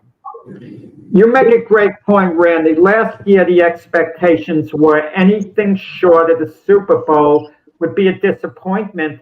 I think the expectations aren't as high with the Jet fan base. I think if the team makes the playoffs for the first time in ages and even gets eliminated in the first game, goes in as a wild card, Jet Nation won't be happy, but it's going to be considered at least minimally acceptable this season. They won't look at it as a failure if the Jets get to the playoffs. Last year, that wouldn't have been the case. Yeah, that's right. And really, they do need to, make the playoffs. I mean, nobody's issuing any ultimatums, at least not, publicly. But I think everybody knows this is the year they need to end that drought. And, hey, it's a tough but fair schedule. I think the Jets can make some hay in the early part of the schedule after they get past the tough San Francisco opener. They got a chance, they got at Tennessee, then they got New England. They get a chance to finally beat up on New England at home, maybe, because they did at least give Bill Belichick a going away present last year in Foxborough. So there's a lot of good things there. The schedule looks pretty good until you get towards the second half of the season. I should say, though, that it's a very strange schedule because the Jets do not have the same number of days between any two games for like the first 12 weeks of the season. If you wanted a calm, a predictable schedule where you could, set things out and do it the same way every week and approach games that way, that's fine. Every week, the Jets are going to have a different schedule to get ready for either a Monday night game, a Thursday night game, a Sunday night game, the Sunday morning game, at least here in London. So there's a lot of things that are certainly in the way, but I think it's, like I said, a tough but fair schedule, and I think the Jets can't, if they're the team that they think they are and that we seem to be seeing so far in the preseason, they're a team that can handle this and end that playoff drought. I just want to say one thing, and I'm going to be quiet for a little while. Game one, they play the 49ers, the Jets. And the feeling is, okay, we'll lose game one. That's a tough game. San Francisco. We'll win game two at Tennessee, and then we'll get to be rolling. Can you imagine game one at San Francisco? Aaron Rodgers lights it up. The Jets beat the Niners. You know the level of excitement that's going to be created with the Jet fan base if they actually beat the 49ers game one and Rodgers looks like his old self. Yeah, I mean, that's what it's all about. I mean, right out of the gate, the Jets are going to be tested, but there's no reason they can't feel like they can go in and compete. I mean, it's going to be a tough venue. But, Randy, Jack is a huge Jets fan, so that's why he's saying that. But the only thing I want to remind Jack of and all the Jet fans is Rodgers does not have a great history with the San Francisco 49ers. I'll tell you that right now. And Jack has even mentioned maybe he's not starting Aaron Rodgers for game one, just because he might get hurt. So anyway, Randy, thank you for coming in. We're going to let you go. Great insight. Handled all the questions. really well, and we'll have you back on if you're available. Maybe we'll get you in maybe for week 1 or after the. Go ahead, James. You got a question? Yeah, just one question. What's considering you mentioned that the offensive line has been revamped and is solid now? What are your expectations for Breece Hall having a breakout year this year? Well, I mean, Breece Hall has done everything that you could hope for and more so far, except got hurt in his rookie season. I think it was Game 7 in Green Bay, or was it Denver? I forget. But last year, he actually was kind of on a pitch count early, and he still produced at a very high level. The kid he's not cocky, but he's really confident, as you probably know if you see any of his tweets or his Facebook stuff or his TikTok or Instagram. I mean, the kid, he's a social media guy, and he's very confident. But he has shown the ability. I mean, he had 1,500 yards from scrimmage last year. He almost got to 1,000 rushing, didn't quite get there. He led the NFL backs in receptions and receiving yardage. He has, I think it's 6 70-yard plays already in a year and a half with the Jets, which ties the franchise record for a career. And he's only starting year 3, actually year 2.5. So, I mean, everything about this kid is just, it seems like he is, he's the next, whatever, Curtis Martin, Freeman McNeil, can he get there? Well, those are tall, buildings to scale. But I think that he's got the ability to become one of the best running backs in Jets history if he can stay healthy. And, as long as he's confident but not cocky. And I like what he can present this season, especially as Aaron Rodgers seeks to play off of him with the passing game, and then also use Breece Hall and Braylon Allen and Isaiah Davis, the rookies that they brought in, and others in as receivers and not just as checkdowns.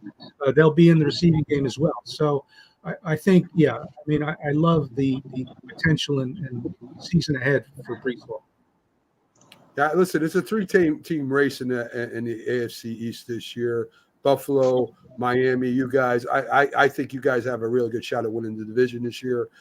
With Buffalo hurting a little bit, Miami seems to have problems in cold weather at the end of the season. So I really think you guys got a really good chance, and this might be your big shot. I don't agree with Jack and you so much that they just have to make the playoffs. I think this is a Super Bowl team, and I think if they don't get at least an NFC Championship game, a lot of Jet fans are going to be upset. But, I mean, 7-10 for the last 3, haven't been in the playoffs in a while.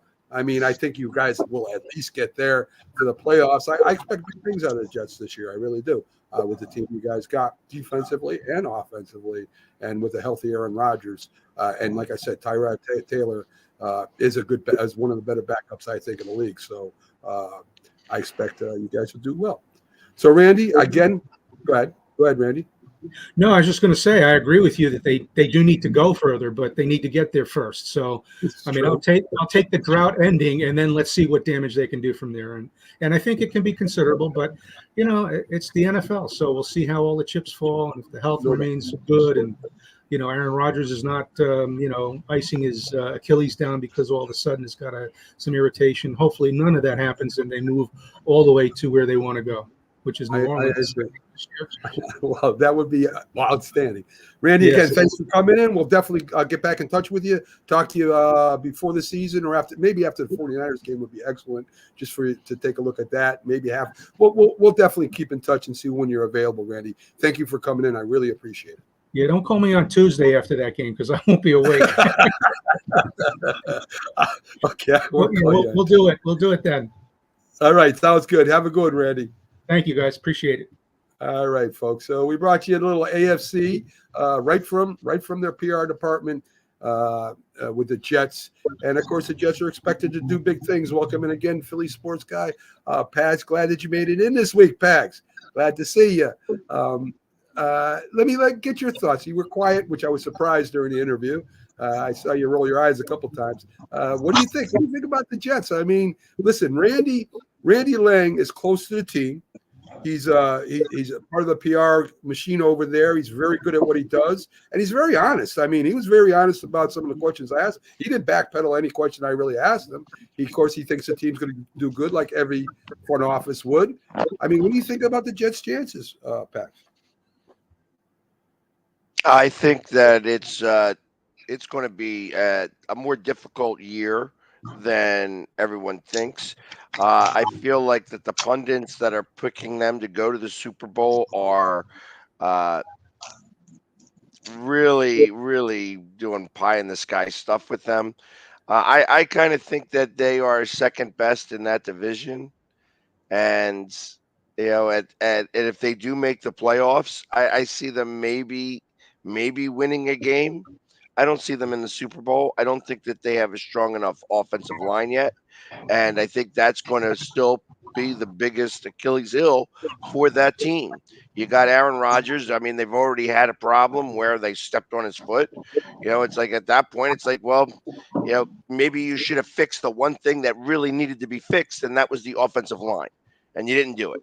So now you're going to. Pags, well, who you know about on the Jets, Hassan Reddick and Engle all those years, he's holding out. You know his personality better than we do, or you'd have a better idea based on his history with the Eagles. What's the deal with this guy? Is he an eye guy? Is he a prima donna? Is he a team guy? What can we expect moving forward with the Jets with Hassan Reddick? I guess to quote many singers just getting ready for to go out and perform me. I think that was the problem with him in Philadelphia. I think it didn't take very long to fester, and now he's kind of done the same thing in New York. And listen, the NFL's a tough business. You got to get your money when you can. And that's, I think, what he's doing. And he's a numbers guy. He wants to get his sacks. He wants to be able to go after the quarterback. And the Eagles system was no longer pushing that. So, and he started crying about it. Next thing you know, they traded him for a pack of peanuts, literally. And for somebody with that much talent to get traded to anybody for that small amount, with the guy who's got that much talent, I think speaks volumes. Yeah. I listen. I would agree with that. The Buffalo Bills. We keep saying their window is going to closing. I'm done saying that now. I'm all done saying that.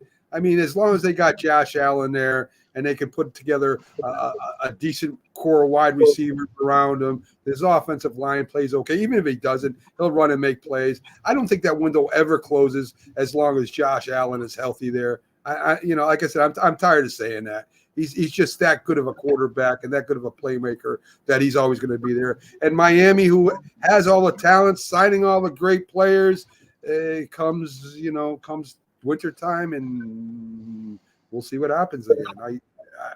They're not built for the winter. They're built for a fast surface. They're built for warm weather. Pags, I think the Jets have good a shot as any one of those teams. I don't know if any one of those teams would make the championship. I'm not sure about that, but I think they got good as chances Buffalo and Miami, right? No, I think that the offensive line is better in Miami. I think that the Jets are going to need to be absolutely carried by their defense. I think that Aaron Rodgers is going to be able to put more points on the board than the quarterbacks last year. But I think that the offensive line is still, like I said, the Achilles heel. And if he gets hurt, which is likely because he's 38, 39 years old, and he's got an offensive line that is Swiss cheese at best. And I think that that's going to come into play. And I think until they can resolve that issue, they are still behind.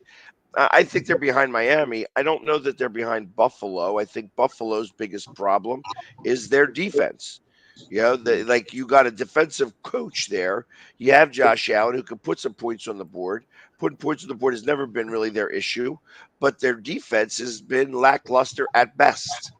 And I think that that's the problem. I think until you can stop somebody, you're supposed to be this big defensive guru. Well, until you can stop somebody, you're not going to go anywhere. And, so I think you have two different problems. Buffalo is defense. I think you have the offensive line for the Jets. And I think out of all three of those teams, Miami is just better in those departments. I'm just saying, Pags. I don't think they're built for the cold weather. They'll have to get out to a big lead. I don't think they can make it in cold weather. They better get a home game. They better get home games because I don't think they're good in cold weather at all. So we're going to take a quick look at the NFC North division. Listen, I think this division is going to be maybe the best in the NFC this year. I think with the Lions, how good they were last year, I don't think they're going to lose anything. Now you got the Packers who made a big thing. The Vikings have signed who they need to sign, and the Bears have a lot of weapons. It's just the rookie quarterback. So let's start with Pags. Pags, what are your thoughts on the NFC North? Who's going to finish where? Why? I mean, it's really early, so I mean we'll probably be revisiting this again. But after seeing what happened in the off season with free agents and the draft and any news that you've seen. Who do you think is going to place where and why? I got Detroit, Green Bay, Chicago, and Minnesota in that order. I think Minnesota stinks out loud. I think their quarterback is not going to be able to perform very well because he's going to be put with too much in too little time. I think Chicago, same type of situation. I think Caleb Williams is not going to be as advertised. He's going to, they're going to get a couple of wins, but they're still going to be at the bottom of the barrel. I think you got Green Bay. You have a quarterback over there who had 6 really good games, but that will take a step back from those 6 games initially, and then as the season goes on, will get better. And I think that they have enough talent that they should be able to make the playoffs. And then you have Detroit, which I believe is going to wind up at least in the NFC Championship game. All right. Okay. That's fair. Jack, do you agree with that? I'm not making my final picks yet, but I partially agree with it. Detroit should be in the mix, but are they going to take a little step back? 10-7 might be good enough to win that division. And are the Lions going to take a step back and be a 10-7 type team? When you lose the way they did in the NFC Championship game, when you're that close to the Lions going to the Super Bowl for the first time in their history, you let that type of lead get away. I think that stays with you to a degree, no matter what you say. I mean, just to get back to the position that they were at. And Green Bay, how much of a rising team are they? I mean, they nearly beat the 49ers in the playoffs just after beating the Cowboys. If the Packers are a team on an upswing, there's a good chance that they're going to win the division. I think Minnesota is going to be better than people think, but how much better? Are they going to be like 8-9, something like that? I don't think they're going to be one of the weaker teams in the NFL. I mean, they did get Aaron Jones from the Packers as their running back. They drafted Dallas Turner. They had a good draft overall. They had a tragedy, obviously, with the accident with one of their selections. And they have a good coach in Kevin O'Connell there. And the Bears, I still think they're work in progress. I know they're strong, with the weapons they put around Caleb Williams. But something about the Bears, they're kind of like still learning it as they go along. So I don't see them right now really being a threat to win that division. James, what are your teams in order and why? Okay.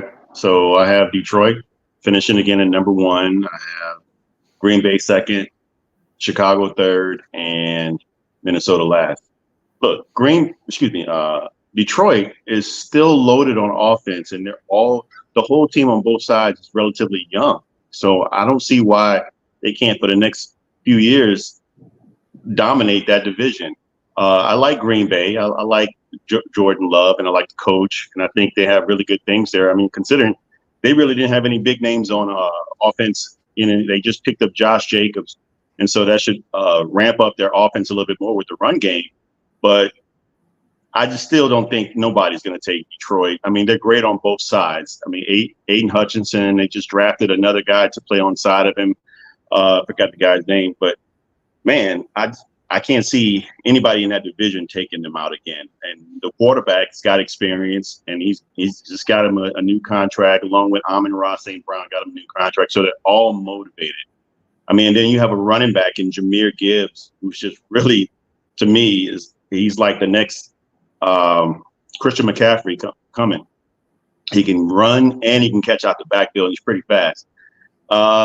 Chicago, I think we're underselling Caleb Williams a little bit. I think the guy, they're putting some things around him to get him a good start. I kind of agree with Jack. Maybe 7 wins or 6 or 7 wins in that area to start off. But I think that's the start of the future there for their team.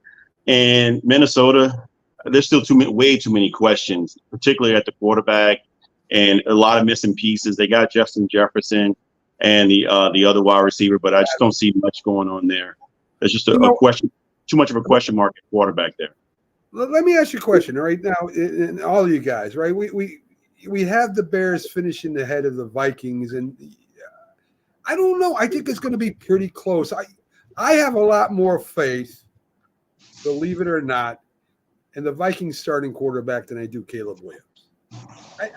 I just do. He's got experience. He's Sam Darnold has been around the league. He did okay. He got hurt. He was starting for Carolina. He played a couple of games for San Francisco, looked good. Caleb Williams, we just don't know. I mean, I don't know how much to impress this on people. He hasn't played a game yet. And while he was talented somewhat in a weak division in college, he threw almost as many. I mean, he threw a lot of interceptions when he played good teams. He couldn't beat good teams, and that's not all his fault. That's USC too. I mean, we're talking. They're talking like Caleb Williams is going to be the next Aaron Rodgers. They're already starting to try to compare him to that. I don't get it. I mean, I just don't get it. I know he's got good weapons around him. So do a lot of quarterbacks. That doesn't mean he's going to be a great quarterback. I mean, we'll see. I still think Green Bay's a big question too. I mean, they had a great end of the season. There's a lot of teams that had great end of the seasons and put together 5 or 6 good games, but they didn't get the job done. I don't know how good Green Bay is. I know Detroit's a good team. I saw it last year. I know they're going to be good this year. They got an outstanding, motivating coach there. They got a good defense and a good offense. I don't see why the Lions don't win that division. The rest of the 3 teams, I got question marks on. Even with them, I got question marks on all 3 teams. I don't know. I know the Lions should be in first. Probably Green Bay, and either the Bears or Vikings are going to finish 3rd and 4th. So I mean, honestly, that's where I think they end up falling out. So anyway, a little bit about the lawsuit. The NFL did appeal the lawsuit for Sunday Ticket. They did win the appeal. So right now, it's up to the plaintiffs, all the businesses, and all the individuals that filed a lawsuit to appeal that decision. The judge found out that 2 witnesses I guess he didn't feel were viable, or whatever the question may be. Let's bring on Sonja. She's running a little late, but we'll bring her in anyway. How you doing, Sonja? Glad to have you. At least you made. Guys, I've been trying to log on since 9:05 mobilely and could not, so I had to wait till I got back to my destination. I'm so sorry. I had a baptism this morning of my nephew. So hi, everyone. That's okay. Pags, I want to get you in here a little bit more. Any Philadelphia Eagle news? We'll have time to talk about some of the big things that happened over last night. Any Eagle news that's concerning you, or that the last thing I saw was the retirement of one of your great defensive linemen. I haven't seen anything coming out of the Eagles camp. No, I don't have any news. I actually have more news about the Seahawks since I went to their practice yesterday. There you go. Because I happen to be in Seattle, which is why I look like I just woke up from going to sleep because I haven't slept much at all. It's way early here, so I went to their practice yesterday, and it was kind of interesting going to another team's practice that you don't really care about. So it was like they are very shoddy at best, and very undisciplined. I felt that the referees were allowing them to practice and trying their best not to throw flags at every play. And there were a couple of skirmishes that happened. Now, this is a public practice, and you're having skirmishes on the field. That tells me that there's maybe a little bit of dissension in the locker room because it was two specific skirmishes that had that wound up making like guys running from the sidelines going in to get into the fray. It was almost like a baseball game where benches were clearing and stuff. So it was odd to see that. I thought from like I like some chippiness, but I don't, not in a public setting. You keep that behind closed doors. And the fact that these guys were doing this in a live practice with everybody watching, you had that going on, and then the Blue Angels flying above us. So it was kind of interesting day all the way around. I felt like that the Seahawks might be in a little bit of trouble. Interesting. Pags, I mean, today they let fans in the training camp for a lot of practices where a lot of time, well, not say a lot, but it's more they let them into practices than they did in the past. I mean, some coaches like closed practices, for God's sakes. If you were at George Allen or some of these older time coaches. But I think, the fights happen. And I know it's out of frustration. It's out of, somebody trying to make the team and somebody, on the bubble. They're going to fight. I don't have a problem with that. But it's interesting to me what you say about maybe the undisciplined play, the unorganization, maybe. He's a new coach, Pags. You think that's going to affect a lot of the team going forward over there? I think it all is going to affect. I mean, I think that when you have somebody that is as discipline based as Pete Carroll was, yes, and then you have a new coach that's coming in. He's never coached before. He's a brand new coach. He's a little bit more of a player's coach, and he's a little bit more lax on that discipline. I think that you have maybe something similar to like the Cowboys situation where they're always being penalized. You may have as much talent as you have, but you're going to put yourself in bad situations all the time. Well, they don't have the talent that the Cowboys even have. So that's going to create wrong situations or bad situations for them that they're not going to get out of, that other teams are going to take advantage of. I talked to Bo. Well, me and Bo text each other quite a bit.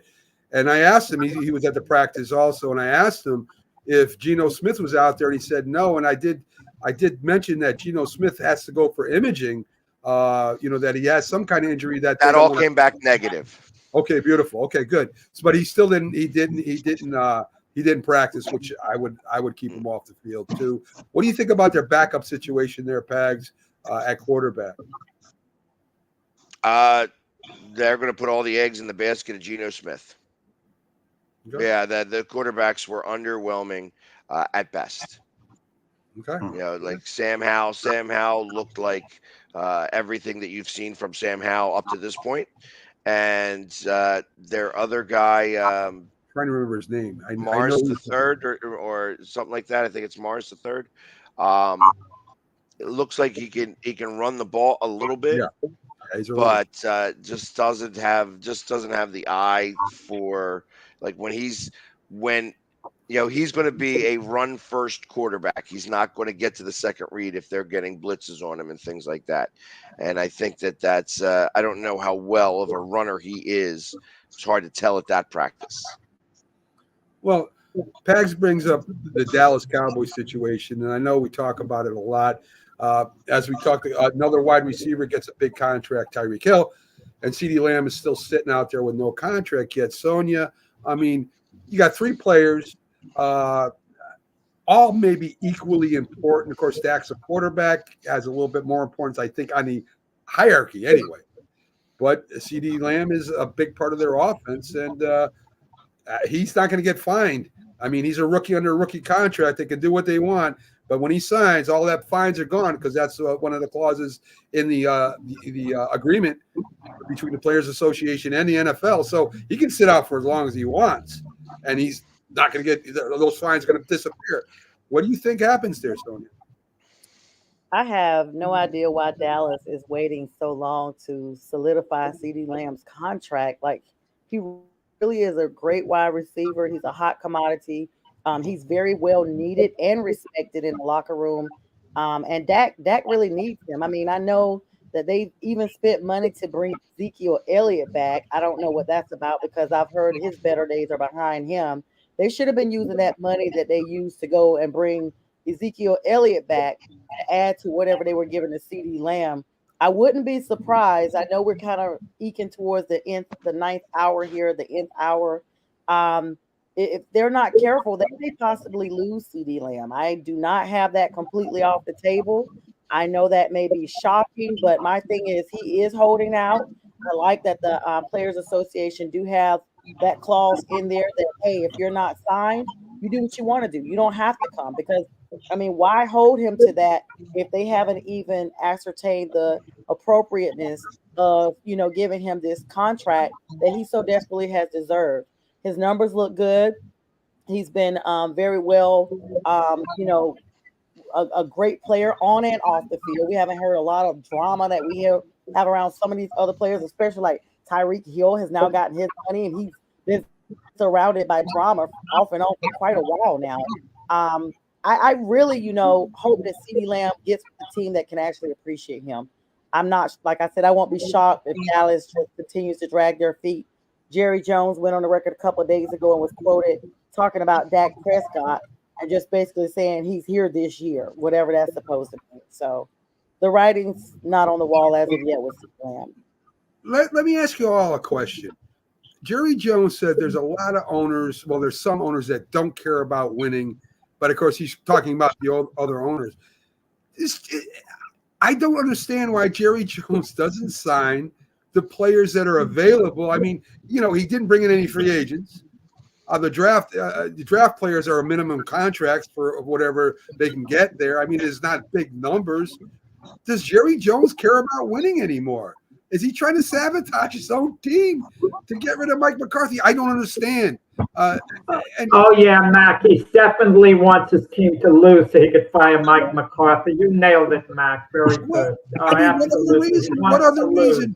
Give me another reason. So this gives him a reason to fire Mike McCarthy because he wouldn't be allowed to fire Mike McCarthy otherwise because he's only the owner. Give me a reason. Then give me a reason why he's not doing what he should be doing. He doesn't have any money. He's got his big three. He's got to deal with Prescott, CeeDee Lamb, and Micah Parsons. He's got to deal with those signings. If you bring in other guys, you won't have the money to give them. Apparently, he really wants to sign those three. He doesn't want to make Dak Prescott the highest paid quarterback in football history because Dak doesn't deserve it. I mean, he's a very good quarterback who would be gobbled up by a team So Dak doesn't deserve it, but Jordan Love does. Trevor Lawrence does. What are you talking about, Jack? That's what the market is, man. And I think Pash was doing tongue in cheek when he says he has no money. He has the most money. His team is worth more than any other football team in the world. I don't mean it like that. He ain't got no money on the cap. They can't do the signings because they don't have any cap space. You can restructure contracts. They do it all the time. Teams that don't have money. Not when you are stuck. He has got $65 million that he's stuck with cap hit on Dak alone. He's got like $20 million on Zeke Elliott, and that's not even the contract that he's here on. It's the contract from before. He's got so much weirdo dead money. Too. So he's got dead money. Go ahead. So he's got dead money, Pags, and so do other teams. Let me ask you a question. It's what I forget what the figure is. It's $280 something million, right? That the new salary cap. 284.8. All right. So you gave me about 80 million of dead cap that they have there. You're going to tell me that they can't do it? That's 80 million, just two guys. It's two guys. There's still 51 other guys that are still on that team that now have to deal with the 200 million. Pags, they can't do incentives. They can't do signing bonuses. They can't do what other teams do. Listen, it's not. We have one of the best capologists on our side. Howie Roseman, who works magic doing these things, but they don't have Howie Roseman over there. So they have done mistake after mistake after mistake when it comes to signing these guys, and not have had the ability to be able to maneuver money. Dak has not wanted to play the same card as he doesn't get all the endorsements that everybody else does, where all the other money's coming in so that he can restructure his contract. He needs the contract. So, I mean, and that's been sort of the problem. I think that they have been overzealous with their guys. They've given them too much money for past performance that hasn't done anything that other than get them to the divisional round of the playoffs. And I think that it's been a recurring theme with them for the last 20 some years. That's a great point. No, Mac, everyone, it's about being all in on a quarterback. You mentioned Jordan Love, Mac. The Packers are all in on him for the future, 100% committed. The Jacksonville Jaguars are all in on Trevor Lawrence, 100%. Cowboys aren't quite that way with Dak Prescott. The jury's still out to a tiny extent whether they want him to be their quarterback 4 or 5 years from now. They're not sure. They're not quite ready to make that gigantic commitment. I can't say I blame them. Dak Prescott is good, but his upside, maybe we've seen it already. I think you should just pay CeeDee Lamb right now and let the other two guys ride the season out. Yep. Yeah. I mean, I guess. I guess I like Micah Parsons, James, more than CeeDee Lamb. I think that's the biggest signing, but that's just my opinion. Pags, I want them. I want the Cowboys to sign everybody, all three players for 5 years, $500 million, and just destroy the Cowboys. That's what I want. Hey, I'm right there with you. Actually, I think Micah Parsons becomes an Eagle next year. I know you do. Where else would he go back? I mean, he would be. We're hearing Pags. He has ties to Philadelphia. Go ahead, Jeff. Wait. I got a beat for Pags. We're hearing that Pags is gloating that the Eagles got rid of Hassan Reddick. The Jets have him. We have him as a problem. Well, you got Bryce Huff and Vince Fangio, your defensive coordinator's exasperated because he's struggling to fit in within the Eagles scheme. Who? Bryce. You just said Bryce Huff. Well, listen, they're always going to. Fangio is a tough guy to work for, from what I understand. So, and they're going to rotate players in and out of there. So I think that this is probably some tough love from Fangio kind of thing. Hey, listen, he wants guys to be able to play out there, and if you ain't playing well enough, you ain't going to be on the field. End of story. And I think that they've been too lax in others' departments. The defense did not play very well last year. So you need that to turn around if you want to make a serious run. I got the Eagles going to the NFC Championship game, and they're going to have to go up to Detroit. And I can't see, I think right now, I think that if you asked me honestly, I feel like in an NFC Championship game against Detroit, they lose. But that obviously, when you get there, the whole thing's going to change because who knows how it's going to all turn out. So the defense is going to play a major part. It's not going to be all on the offense. The offense has the weapons, but the defense has got to stop the other team.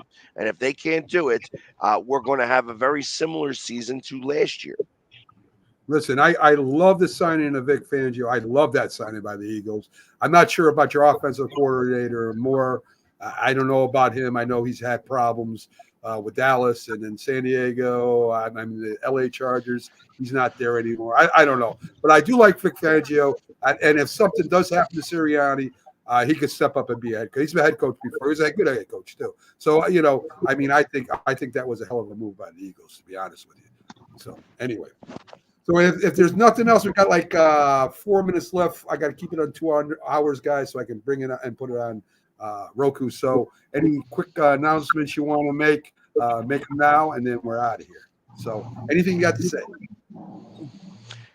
Yeah, I have something to say, but it has nothing to do with football. Well, we don't want to talk about the Phillies losing, so we're not going to talk about the Philadelphia Phillies. And I ain't got nothing to say. No idea if that's baseball, and the Phillies going to bid on Juan Soto when he's a free agent. I think the Philly fans want to worry about getting to the playoffs and winning the World Series. I don't think they give a damn about Juan Soto right now. I think they want to get this boat straightened out and get back on the winning side again.